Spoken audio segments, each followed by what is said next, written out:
The ship was quiet that night. Jake Collins sat alone in the small room where he worked on alien languages. He was 32 years old, not very tall, with brown hair and tired eyes. He was good at understanding how different beings might talk to each other.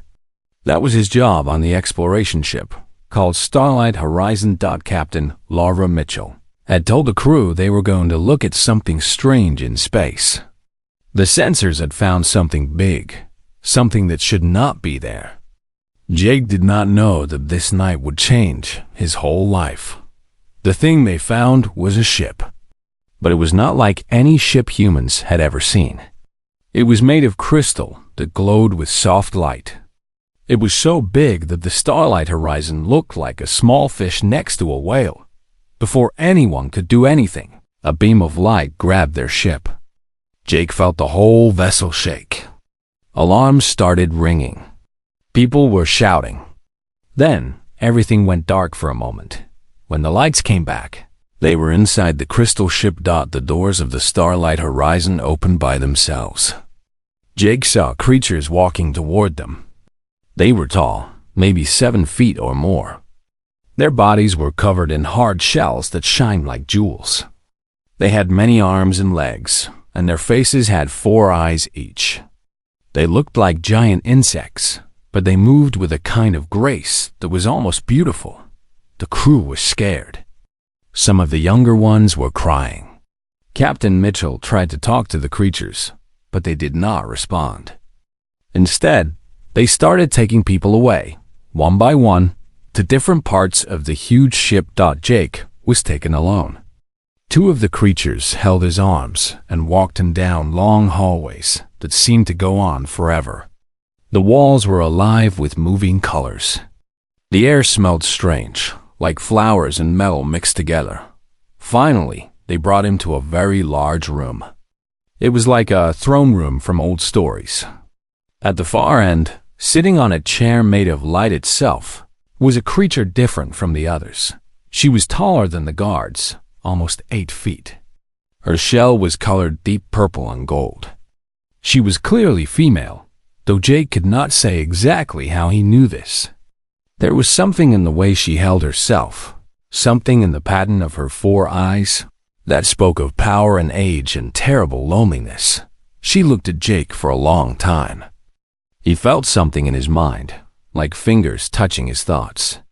It did not hurt, but it was strange and scary. Then she spoke. Her voice did not come through the air. It appeared directly in his head. "You are the one who understands languages," she said. "Your mind is different from the others. You can hear meaning where they only hear noise." Jake was surprised that she knew this about him. He tried to stay calm. "I am Jake Collins. We are explorers from Earth. We did not mean to enter your space. We come in peace." The Queen made a sound that might have been a laugh. "Peace. That is a word my people have not used in a very long time. I am Queen Zarithia of the Viranthi. You have entered the contested zone. By our law, you and your crew are now our prisoners." Jake felt his heart drop. Prisoners? But we did not know. We had no idea this was your territory. "Not knowing does not make you innocent," the Queen replied. "However, your kind interests me. You are weak. You are soft. You break easily.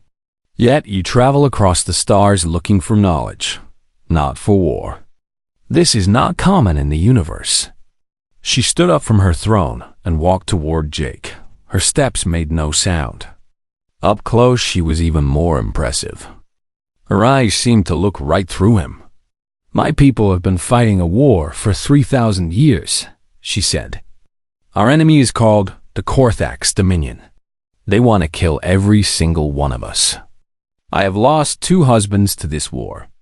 When they died, my chance to have children died with them. Without an heir, my empire will fall apart when I die." Jake listened but did not understand why she was telling him this. "Your species has something we need," Zarithia continued.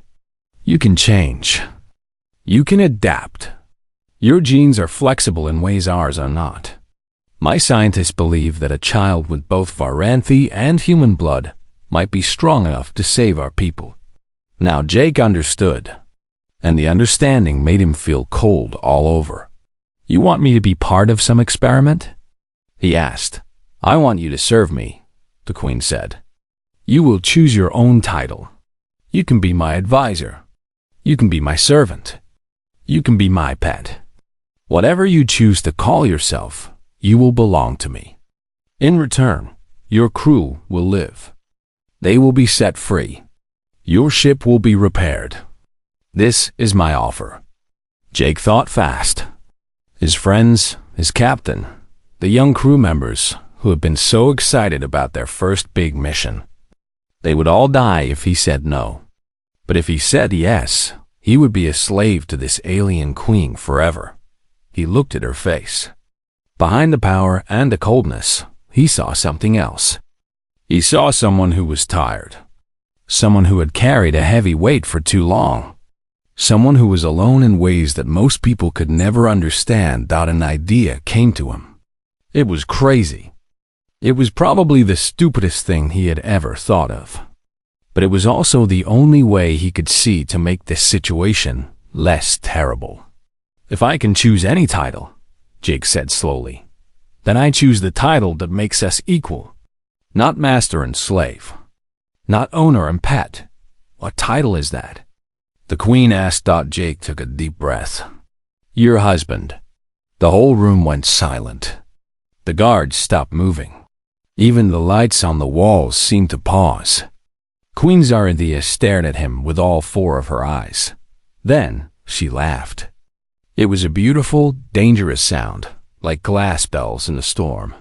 No one has ever said such a thing to me, she said. In 3,000 years, no creature has been bold enough to ask for my hand.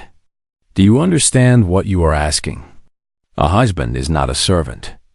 A husband stands beside the Queen, not behind her. You would have power. You would have responsibility. You would also have enemies who would try to kill you every single day. I understand, Jake said. But it is better to be in danger as an equal than to be safe as a slave. The Queen looked at him for a long moment. Something changed in her eyes. It might have been respect. It might have been curiosity. It might have been something else entirely. Very well, Jake Collins of Earth, she said at last. I accept your proposal. You will be my husband. Let us see if humans are truly as special as you seem to think. She raised her voice, and her command went out to every part of the ship. Release the human prisoners. They are now guests of the royal family. Prepare the ceremony rooms. The Queen is getting married. Jake stood there, trying to understand what had just happened. He had come to this place as a prisoner. He was leaving it as something very different. He had no idea what the future would hold. But he knew one thing for certain. His life would never be the same again. The wedding happened 3 days later on the Varanthi home world. The planet was called Thyres Prime. It had a purple sky and 2 small suns that made everything glow with orange light. Jake had never seen anything so strange or so beautiful. In those 3 days, Jake learned as much as he could about Varanthi customs. Servants taught him how to bow, how to eat, how to speak the basic words of respect. They dressed him in special armor made just for his human body. It was light but strong, colored purple and gold to match the Queen. His crew had been released as promised. Captain Mitchell had argued with him for hours. She wanted to find another way.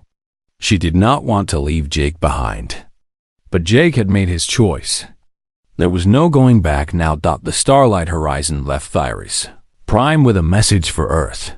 Humans had made contact with an alien empire. One of their own had become royalty. Everything was about to change. The wedding temple was the biggest building Jake had ever seen. It was made of crystal that reached up into the purple sky. Thousands of Varanthi had come to watch. Most of them looked angry or confused. A few looked curious. Almost none of them looked happy. Jake walked down the long path to the center of the temple. His legs felt weak. His heart was beating fast. He kept telling himself to stay calm, to keep walking, to not show fear. Then the queen arrived, and Jake forgot how to breathe. Zaretha wore robes made of light itself. They flowed around her like water made of stars. On her head sat a crown of living crystal that sparkled with every color Jake could imagine. Her purple and gold shell seemed to glow from inside. She was terrifying and beautiful at the same time. The ceremony was long and hard. Jake had to say words in the Varanthi language that he had spent hours memorizing. He had to drink from a cup that burned like fire going down his throat. He had to stand still while priests painted strange symbols on his skin with oils that smelled like smoke and honey. When it was finally over, when the last words were spoken, the crowd made noise. Some cheered. Some hissed like angry snakes. Jake was now married to an alien queen. He was now a prince of an empire that had existed for thousands of years before humans even learned to make fire. The party after the wedding was worse than the ceremony. Important Varanthi came to talk to Jake, but their words were not kind. They smiled while they insulted him. They offered congratulations that were really threats. Jake had to smile back and pretend not to notice. One Varanthi stood out from the rest. He was very tall, even for his kind. His shell was covered in scars from many battles. His left arm was missing, replaced by a metal one that clicked and whirred when he moved. His name was High General Vex, and he commanded all the armies of the empire. Vex walked up to Jake and looked down at him like he was looking at an insect. "So this is the creature that has claimed our queen," Vex said. His voice in Jake's mind was cold and sharp. "I thought you would be bigger." Zaretha stepped closer. "General Vex, you will show respect to your prince." "Respect must be earned," Vex replied. He did not look away from Jake. "Tell me, little human, can you fight? Can you lead soldiers? Can you do anything useful for this empire?" Jake kept his voice steady. "I can learn. Learning takes time. We are at war. Time is something we do not have. Then I will learn fast." Vex made a sound like a snort. "We will see about that, little creature. We will see." He walked away. Jake let out a breath he did not know he was holding. "Do not worry about him," Zaretha said quietly. "Vex is loyal. He has fought for my family for 500 years. But he does not like change. He will come to accept you, and if he does not, then I will remind him of his place." That night, Jake was taken to the royal rooms. He had been afraid of this moment since he made his proposal. He did not know what would be expected of him, but Zaretha understood. "You are scared," she said. "It was not a question. You think I will force you to do things you do not want to do." Jake nodded. He could not lie to her. She could see into his mind. The queen moved to a large sleeping platform and sat down. Her movements were graceful, almost like a cat. "Our bodies are too different for the kind of closeness you fear," she explained. "The child my scientists want to create will be made in a laboratory, not in a bedroom. You will not have to share my bed unless you choose to. And if you do choose it, it will be for company, not for making babies." Jake felt relief wash through him. "Thank you for telling me the truth. I like truth," Zaretha said. "There is too little of it in this palace. Everyone lies. Everyone schemes.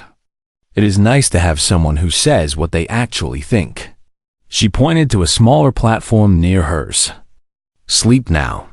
Tomorrow you begin your real education. You will learn what it means to be a Varanthi prince." Jake lay down in the darkness. The bed was not comfortable for a human body, but he was too tired to care. Through a window, he could see strange stars in an unfamiliar sky. He could hear sounds he did not recognize. the palace settling into sleep. He thought about everything that had happened. 3 days ago, he had been a normal man on a normal ship doing a normal job. Now he was married to an alien queen. He was living in a palace on another world. He was a prince of a dying empire. He had made this choice to save his friends. But as he lay there in the dark, Jake realized that saving them was just the beginning. If he wanted to survive, if he wanted to matter, he would have to become something more than he had ever been. He would have to become a leader, a warrior. A partner to a queen who had lived for thousands of years thought it seemed impossible. He was just a human, soft, weak, breakable. But as sleep finally took him, Jake made a promise to himself. He would not give up. He would not fail. He would prove that humans were worth something. He would make Zyrathea proud she had accepted his proposal. In the days that followed, Jake began his training. He woke up early every morning. He studied the history of the Varanthi for hours. He learned about the war, about the enemy, about the politics that made everything so complicated. He also trained his body. Varanthi warriors taught him how to fight. At first, they would not touch him. They were afraid of breaking him. But Jake kept asking, kept pushing, kept trying. Slowly, they began to respect his determination. Even if they did not respect his strength, the nobles continued to hate him. The servants were kind but careful. General Vex watched everything Jake did, waiting for him to fail. But Jake did not fail. Every day he got a little better. Every day he learned a little more. Every day he proved that the queen had not made a mistake. Zyrathea watched him too. She did not say much, but Jake could feel her attention. She was testing him, he realized. She needed to know if he could survive. She needed to know if humanity's greatest gift, the ability to adapt, was real or just a story. Jake was determined to show her the truth. 6 months passed. Jake worked harder than he had ever worked in his life. Every day he woke up before the sun rose. Every night he fell asleep exhausted. But slowly, he was changing. He learned to speak the Varanthi language without needing the mind connection. He memorized the names and faces of all the important nobles. He studied battle plans and war history until he could recite them in his sleep. He trained with weapons until his soft human hands grew hard with practice. The warriors still did not think he was strong, but they no longer laughed at him. They called him determined. A few even called him brother. Jake also attended every council meeting. He sat beside Zyrathea and listened to the advisors argue about the war. Most of them ignored him. Some looked at him with hatred. But he kept watching and learning. The breakthrough came on a day that seemed like any other day. News arrived that the Korthax had attacked a mining colony near the edge of Varanthi space. The colony was not very important. The mines were almost empty. But the attack was violent and sudden, and many Varanthi had died. The council gathered to decide what to do. General Vex wanted to send the fleet immediately to fight back. The diplomats wanted to wait and see. They argued for 3 hours while Jake sat quietly and thought. Finally, Jake could not stay silent anymore. "Forgive me," he said, standing up. "But I think everyone is asking the wrong question." The council went quiet. Many of the nobles looked angry that he dared to speak. "The question is not whether to attack or wait," Jake continued. "The question is why the Korthax chose this colony. It is almost no value. The minerals are nearly gone. But they sent a large force to take it. Why?" General Vex frowned. "What are you trying to say, human?" Jake walked to the map that floated in the center of the room. He pointed to the mining colony, then moved his finger across the display. In human history, we have seen this trick many times. It is called a feint. You attack one place to make your enemy look there. While they are looking, you attack the real target somewhere else. And what would be the real target? Zyrathea asked. Jake pointed to a small star system that did not look important at all. This, the Vorthen Passage. It is the only way to reach Thyris Prime without going through your defensive walls. If the Korthax take it while our fleet is fighting at the colony, they could reach the homeworld in just a few hours. The room exploded with voices. Some called Jake a fool. Others demanded proof. But General Vex did not speak. He was staring at the map with narrowed eyes. The human might be right, Vex said slowly.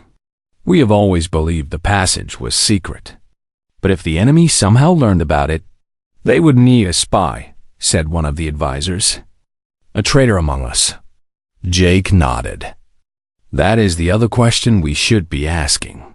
Not just what the Korthax are planning, but how they found out about it. Queen Zyrathea made her decision quickly. General Vex, take half of our ships to defend the Vorthen Passage. The other half will go to the mining colony as planned, and start searching for a traitor in our ranks. The meeting ended. The nobles hurried away to carry out orders. But before he left, General Vex stopped in front of Jake. That was good thinking, the general admitted. It seemed to hurt him to say it. Perhaps you are not completely useless. I praise, Jake replied with a small smile. Do not get too happy about it. You are still weak. You still cannot fight well, but you have a mind that works. That is worth something. 3 days later, Jake's guess was proven right. The Korthax fleet appeared at the Vorthen Passage, expecting to find it empty. Instead, they found half the Virenthi navy waiting for them. The battle was fierce but short. The enemy had not planned for a fight. They expected an easy path to the homeworld. Instead, they got a trap. When it was over, the Korthax fled with many of their ships destroyed. When news of the victory reached Thyris Prime, everything changed for Jake. The same nobles who had insulted him now wanted to be his friend. The servants who had been careful around him now treated him like a hero. Even the common people in the streets looked at him differently. Jake did not let it go to his head. He knew that one good idea did not make him a leader. He would have to prove himself again and again. But that night, alone with Zyrathea in their private rooms, something changed between them. You have done what I could not do in 3,000 years, the queen said softly. You have given my people a reason to hope. It was just a guess, Jake said. Anyone could have seen it, but no one did. You did. She reached out and touched his face. Her armored fingers were surprisingly gentle. I chose you for your genes. I thought you might help me create a strong heir. I did not expect to find a true partner. Jake felt his heart beating faster. I did not expect this either. Their relationship had started as a deal. He had proposed marriage to save his friends. She had accepted to save her empire. It was business, nothing more. But somewhere in the 6 months of struggle and work, something else had grown. Jake was not sure what to call it. He was not even sure if Irenthian humans could feel the same things. But when he looked at Zyrathea now, he did not see an alien queen. He saw someone he cared about. I am glad I chose you, Zyrathea said. I am glad you said yes, Jake replied. They stayed up late that night, talking about things that had nothing to do with war or politics. They talked about their childhoods. They talked about their fears. They talked about what they hoped the future would bring. For the first time since coming to this strange world, Jake felt like he was not alone. The next morning, he went back to work. There was still a war to win. There were still enemies who wanted to kill him. There were still nobles who hated him and generals who doubted him. But now Jake had something he did not have before. He had a real reason to fight. Not just for survival. Not just because he had no choice. He fought because he loved someone, and she loved him back, even if they were from different worlds. Even if they were different species. Even if everyone said it was impossible, Jake Collins had found something worth dying for, and that made him stronger than any amount of training ever could. The search for the traitor took 3 months. Spies watched everyone. Secret messages were read. People were questioned day and night. The whole empire was nervous, wondering who had betrayed them to the enemy. When the truth finally came out, it was worse than anyone expected. The traitor was High Priestess Syrinx.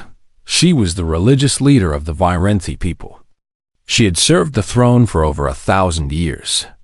She had been one of Zerithia's most trusted advisors, and she had been giving secrets to the Korthax for decades. The trial was held in the Great Hall, where Jake and Zyrithia had been married. Thousands of Virenthi crowded in to watch. The news had spread across the empire. Everyone wanted to see the traitor answer for her crimes. Syrinx did not look sorry. She stood in chains, but her head was high. Her eyes were calm.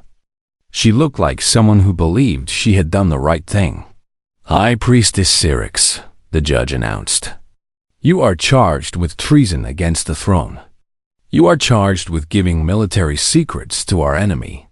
You are charged with causing the deaths of thousands of loyal Virenthi soldiers. How do you answer these charges? I do not deny them, Syrinx replied. Her voice was strong and clear. I did what I did because the gods demanded it. The crowd made angry sounds, but Syrinx continued. This war is divine punishment, she said. We have sinned against the natural order. We have become proud and corrupt. The only way to cleanse ourselves is through destruction. The Korthax are the instrument of the gods. They will sweep away the old and make way for something new. She pointed directly at Jake. And you, she said, her voice full of hatred. You are the worst sign of our corruption. An alien creature in the sacred throne room. A beast pretending to be a prince. You have polluted our bloodline. You have brought shame to our people.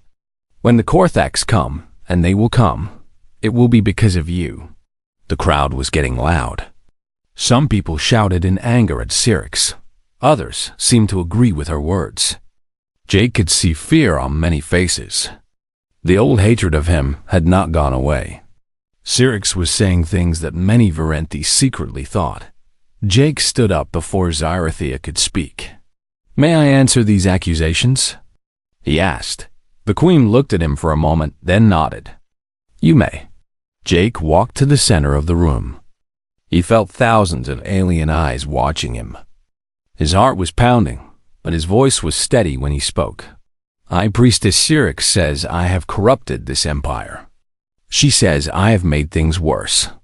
But let us look at the facts. He waved his hand, and numbers appeared in the air, glowing for everyone to see. In the 6 months before I arrived, the Virenthi lost 14 big battles against the Korthax. In the 9 months since I came, we have lost only 2. Before I came, the enemy took 14 star systems from us. Since then, we have taken 7 back. The numbers floated there, impossible to argue with. The High Priestess says I am a beast and a shame. But I have fought beside Virenthi warriors. I have bled for this empire. I have sat in council meetings and tried to help win this war. What has she done? She has whispered our secrets to the enemy. She has let our soldiers walk into traps. She has murdered her own people while claiming to speak for the gods. Jake turned to face Syrinx directly. You talk about divine punishment. You say the gods want us to suffer. But what kind of gods want children to die?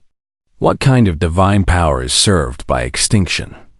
If your gods want what you say they want, then they are not gods worth worshipping. Syrinx hissed at him. You understand nothing about our faith, human. Then explain it to me, Jake shot back. Explain how betraying your queen honors anyone. Explain how helping the enemy kill your own people makes you holy. Explain how a creature who calls herself a priestess can have so little love for the people she is supposed to protect. For the first time, Syrinx looked uncertain. She opened her mouth to speak, but no words came out. Zarethia stood up. Her voice rang through the hall like a bell. The evidence is clear. The accused has confessed. High Priestess Syrinx, you are guilty of treason. The punishment is death. Guards moved towards Syrinx, but she raised her hand. I will not give you the pleasure of killing me, she said. My gods will receive me on my own terms. Before anyone could stop her, she touched something hidden in her clothes. There was a flash of bright light. When it faded, Syrinx was gone. She had destroyed herself rather than face execution. The trial was over, but the trouble was not done in the weeks that followed. The religious community split apart. Some temples declared Jake a demon and called for his death. They said Syrinx was a martyr who had died for truth. Others said Jake was sent by the gods to save the Virenthi. They made him into a hero. Most people did not know what to believe. They were confused and scared. The faith that had guided them for thousands of years was suddenly broken into pieces. Zarethia worked hard to hold things together. She promoted priests who were moderate and calm. She made new laws that protected Jake while also respecting old traditions. She gave speeches about unity and hope. Jake helped where he could. He visited temples that would receive him. He talked to priests who were willing to listen. He tried to show that he was not a monster, just a man trying to do his best. Slowly, things began to settle down. The fanatics did not go away, but they became quieter. The people who supported Jake became louder. And the many who were in the middle started to think that maybe, just maybe, things might be okay. One night, Jake sat with Zarethia on the balcony of their private rooms. The stars shone bright in the purple sky. It was peaceful, at least for the moment. Do you believe what she said? Jake asked. About the gods punishing your people? Zarethia was quiet for a long time. I believe in something greater than us. But I do not believe that something wants us to suffer. Syrinx took her faith and turned it into a weapon. That is not divine will. That is madness. And what about me? Jake asked. Do you believe I was sent here for a reason? She turned to look at him. In the starlight, her eyes were soft in a way he had rarely seen. I believe you came when we needed you most, she said. Whether that is fate or luck, I do not know. But I am grateful you are here. Jake took her hand. His small human fingers barely wrapped around two of hers. But it felt right. I am grateful too, he said. They sat together in the quiet darkness, two beings from different worlds, holding on to each other against all the forces that wanted to tear them apart. The war was not over. The traitor was dead, but her poison remained. There would be more battles, more enemies, more people who wanted Jake dead. But for this one night, none of that mattered. For this one night, they had peace, and that was enough. 2 years had passed since Jake Collins first set foot on alien soil. He was not the same man anymore. He had grown stronger, wiser, and harder in ways he could never have imagined back on Earth. He sat on the War Council as an equal now. Even General Vex treated him with respect. A small group of human soldiers had come from Earth to fight beside the Virenthi, and Jake commanded them personally. He was, by any measure, a leader, and he was about to become a father. The scientists had succeeded. Zarethia was carrying a child, a baby that was half human and half Virenthi. The news had spread across the Empire and beyond. Some people celebrated. Others were terrified. But everyone knew that this child represented the future. If the Korthax won the war, that child would never be born. The enemy had not been idle during these 2 years. They had been building the largest fleet in their history. Intelligence reports said they planned to attack everywhere at once, hitting so many targets that the Virenthi could not defend them all. This would be the final battle. Everything would be decided in the next few days. On the morning of the fight, Jake stood in front of a communication system that connected to every ship in the fleet, every station, every soldier waiting to go to war. They were all listening to him. He had never been good at speeches. Back on Earth, he was a quiet man who preferred to let others talk. But now, when it mattered most, words came to him easily. "I'm not going to tell you this will be easy," he began. "The enemy is strong. There are more of them than there are of us. They believe that power is everything, that the weak must always fall to the strong." He paused, letting his words sink in. "But they are wrong. I have seen what truly matters in this war. It is not numbers or weapons. It is the spirit of those who refuse to give up. I have seen a queen who carried the weight of an empire for 3,000 years and never lost hope. I have seen warriors who lost everything and still found the courage to fight again. I have seen two peoples who were strangers become one family." His voice grew stronger. "The Korthax do not understand what they are facing today. They think we are dying. They think we are ready to fall. They do not see the fire that burns in every heart. They do not see the love that has brought us together." Jake raised his fist. "Today we fight for more than survival. We fight for the future. We fight for the child who will carry both our bloodlines. We fight so that the generations who come after us will know that when darkness came, we stood together and said, 'This far and no further.'" The fleet responded with cheers that seemed to shake space itself. The battle began. It was the largest fight in all of history. 10,000 ships crashed together in the empty space between stars. Jake stood on the bridge of the flagship beside Zyrelia, giving orders and watching the chaos unfold. The Korthax came in wave after wave. They were confident in their numbers.